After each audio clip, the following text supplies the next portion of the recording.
ये जो स्क्रीन पे देख रहे हैं पनामा एक बार फिर से चर्चा में आ गया है। और इस बार चर्चा में इसलिए आया है क्योंकि अमेरिका ने अपने कमांडर भेज दिए हैं और अमेरिका के जो कमांडर उतरे हैं, कमांडर के उतरने के बाद हाथ पांव फूल गए हैं पनामा के। तो वहीं दूसरी तरफ चाइना को भी गुस्सा आना शुरू हुआ है। चाइना ने भी इस मामले में कुछ बातें कहनी शुरू कर दी है। हालांकि क्या पनामा इतना कमजोर है? आपको इतिहास की कुछ ऐसी बातें बताऊंगी कि आपको समझ में आ जाएगा कि झटके से पनामा ने चाइना को BRI से बाहर क्यों निकाल दिया अपने देश में। वहीं दूसरी तरफ कावेरी 2.0 इंजन को लेकर एक बड़ी खबर आ रही है। भारत कुछ ऐसा कर रहा है कि न तो अमेरिका के पास जाने की नौबत आएगी और न ही रूस के पास जाने की। जानेंगे जियोपॉलिटिक्स में क्या कुछ चल रहा है। हमेशा की तरह CIS न्यूज नेटवर्क के इस एपिसोड में जानने को मिलेगा बहुत कुछ। आइए जानते हैं इन खबरों को विस्तार से। कुछ दिन पहले मार्को रूबियो पनामा पहुंचे थे और पनामा में जब ये पहुंचे थे तो ये कैनाल देखने गए, वहाँ के नेता वेता से बातचीत करी, वहाँ के राष्ट्राध्यक्ष से बातचीत करी और जैसे ही बातचीत हुई पनामा के राष्ट्रपति ने निकल कर ये घोषणा कर दी कि देखो जी, BRI को अब हम कंटिन्यू करने वाले नहीं हैं। चाइना शॉक्ड हो गया और शॉक्ड चाइना ने पहले पनामा के राजदूत को बुलाया और कहा ये कैसे कर रहे हो, इतना सारा पैसा लगा चुके हैं हम। पनामा के राजदूत ने हाथ खड़े कर दिए, देखो जी ये तो राष्ट्रपति का मामला है। और राष्ट्रपति ने कहा कि देखिए आप जो बार बार आरोप लगाते हैं कि चाइना का प्रभाव है, चाइना का प्रभाव है, चाइना का कोई प्रभाव नहीं है, लेकिन फिर भी हम BRI को अब कंटिन्यू नहीं करेंगे। लेकिन मामला सिर्फ यहीं तक नहीं रहा। अब अमेरिका ने क्या किया है, अपना कमांडर भेज दिया है। स्क्रीन पर आप इन्हें देख रहे हैं, ये अमेरिकी कमांडर हैं जो यहाँ पर पहुंचे हुए हैं। यहाँ पर पहुंचने के बाद ये जायजा ले रहे हैं पनामा कनाल का और भी चीजों का। क्यों पहुंचे हैं? तो अमेरिका ने खुल्लम खुल्ला कहा कि हमने इन्हें भेजा है कि पनामा कनाल पर जो चाइना का प्रभाव है उसको देखने के लिए। हम धीरे धीरे चाहते हैं कि पनामा कनाल का कंट्रोल हमारे हाथ में आ जाए। और ये बातें ये एकदम से क्लियरली रख रहे हैं कि हमें किसी तरह का दिक्कत ना हो, क्योंकि पनामा कनाल से अमेरिका का जो व्यापार होता है वो 70 से 80% होता है और इसके दोनों ही छोर पर चाइना के पोर्ट हैं। चाइना अगर दोनों तरफ से पोर्ट बंद कर देगा तो हमारे लिए समस्या खड़ी हो जाएगी। हम क्या ऐसा होने देंगे? हम ऐसा नहीं होने देंगे। इसलिए इन्होंने यहाँ कमांडर भेज दिया। तस्वीरों को देखकर ही समझ में आ रहा है कि कमांडर को किस तरीके से सारी चीजें दिखलाई जा रही है। उधर चाइना की तरफ से भी रिप्लाई आ रहा है। ग्लोबल टाइम्स ये कह रहा है ये गलत है, ये सही नहीं है, अमेरिका जो कह रहा है ये गलत बात है, हमारा कोई प्रभाव नहीं है। फिर ये पनामा के राष्ट्रपति का एक आर्टिकल भी ट्वीट कर रहे हैं, ग्लोबल टाइम्स में देख सकते हैं आप, जिसमें ये कह रहे हैं कि इनके राष्ट्रपति ने कहा है कि मैंने कह दिया है कमांडर से बात करो, लेकिन कभी भी डिस्कस नहीं करो चाइना के प्रभाव के बारे में, क्योंकि चाइना का तो कोई प्रभाव ही नहीं है। आपको बता दूं, वैसे तो BRI जिस तरीके से बदनाम हो रहा है, बहुत सारे देश खुद ब खुद BRI को छोड़कर निकल भी रहे हैं। स्क्रीन पर एक मैप देख सकते हैं और इस मैप में देखने को मिल रहा है BRI के साथ कुछ न कुछ दिक्कतें चल ही रही है। जैसे ये जितने लाल रंग के हिस्से वाले देश आपको देखने को मिल रहे हैं, यहाँ पर ये सारे देश BRI वाले हैं और जितने आपको ये व्हाइट में दिख रहे हैं ये नॉन BRI हैं। पर हाल के सालों में सबसे ज़्यादा आपको चौंकाने वाली चीज़ मिलेगी कि बहुत सारे देश हैं जो बाहर हो गए हैं और बहुत सारे देश हैं जिन्होंने अपने BRI के प्रोजेक्ट को ही कैंसिल कर दिया है। अब इनमें से जो ये पीले वाले देश दिख रहे हैं ना, ये देश वो हैं जिन्होंने अब BRI प्रोजेक्ट को ही कैंसिल कर दिया है और ये आप देख सकते हैं इनकी संख्या धीरे धीरे बढ़ती जा रही है। वहीं बहुत सारे ऐसे भी देश हैं जो अब यहाँ पर निकलते जा रहे हैं, जैसे कि यहाँ इटली ने शुरुआत कर दी है निकलने की और कई सारे देशों में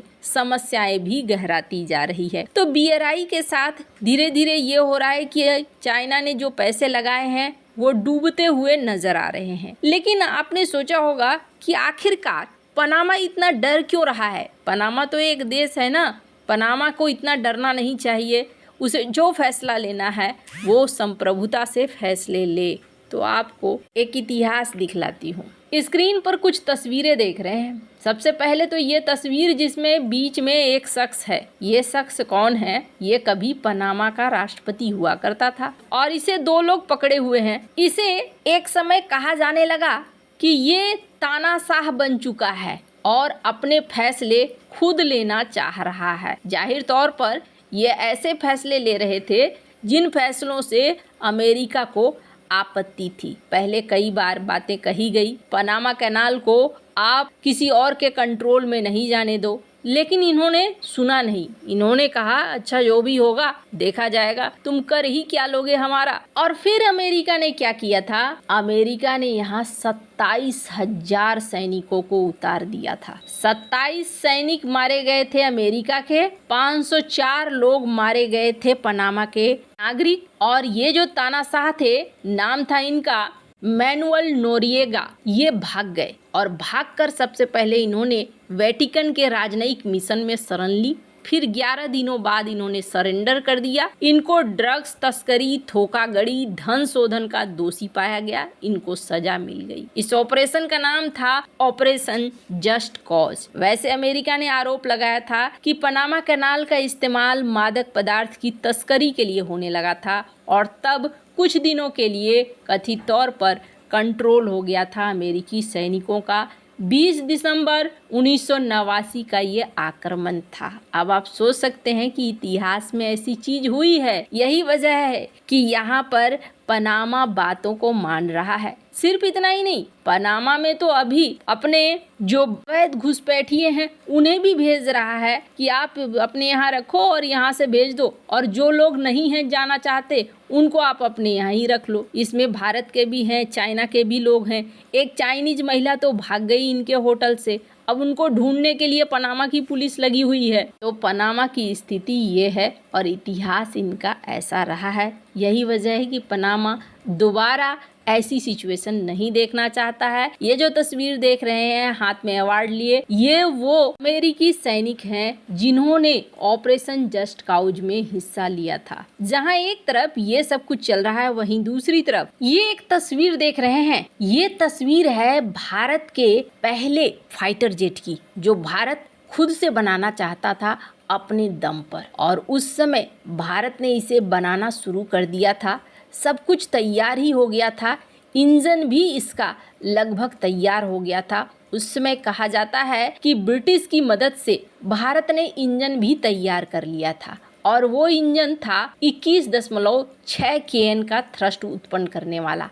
बहुत ज़्यादा शक्तिशाली तो नहीं था। भारत चाहता था कि इस इंजन को और भी ज़्यादा शक्तिशाली बनाया जा सके ताकि इस फाइटर जेट की ताकत बहुत बढ़ जाए, HF मारुत। लेकिन क्या हुआ कि भारत को कोई मदद नहीं कर रहा था, टेक्निकल मदद नहीं मिल रही थी। अंतर्राष्ट्रीय तौर पर चाह रहा था भारत कोई मदद करे, तो वहाँ पर भी कोई मदद नहीं मिला। लास्ट में 1980 की दशक में इसे छोड़ दिया गया। सोचा गया कि अब इस पर काम करना बेकार है। तब भारत ने शुरू किया कि हाँ, हमारी दिक्कत क्या है, कावेरी इंजन, चलो हम एक इंजन बनाते हैं। और उन्होंने कावेरी इंजन का काम करना शुरू कर दिया। 1998 में पोखरण परमाणु परीक्षण के बाद अमेरिका ने प्रतिबंध लगा दिए। इंजन को लेकर जो भारत चाह रहा था, भारत का अनुसंधान हो गया धीमा। भारत को फिर बाहर से कोई मदद नहीं मिलने लगी। लेकिन धीरे धीरे भारत ने काम करना जारी रखा। फिर पिछले कुछ सालों में देखा गया कि तेजस जो मारुत की जगह बनने की बात आई,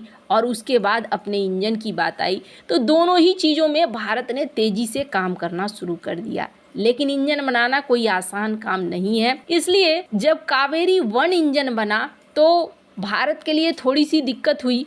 दिक्कत ये हुई कि जो ओरिजिनल थ्रस्ट चाहिए था वो थ्रस्ट नहीं मिला। थ्रस्ट 81 से 85 kN का चाहिए था, पर नहीं मिला। जिसके बाद कावेरी को कावेरी 2.0 के नाम से अलग कर दिया गया कि चलो भाई, हम तेजस के लिए कोई और इंजन तलाश करते हैं, आप तब तक इसे कंटिन्यू रखो, कभी ना कभी तो बनेगा। और फिर GTRE इस पर काम करता रहा। अब GTRE का लक्ष्य हो गया कि अभी कम से कम 55 से 58 केएन का एक नया कोर इंजन बनाए और बाद में इसे 90 केएन से अधिक थ्रस्ट वाला एक पूर्ण टर्बोफैन इंजन में बदल दे। भारत क्या टारगेट कर रहा है? टारगेट कर रहा है कि चलो अभी तो हम तेजस MK1 के लिए F404 ले रहे हैं जो थ्रस्ट जनरेट करता है 84 केएन का, और MK2 के लिए ले रहे हैं F414 जो हो सकता है MK1 में भी इस्तेमाल हो 98 केएन का। तो कावेरी धीरे धीरे ऐसा हो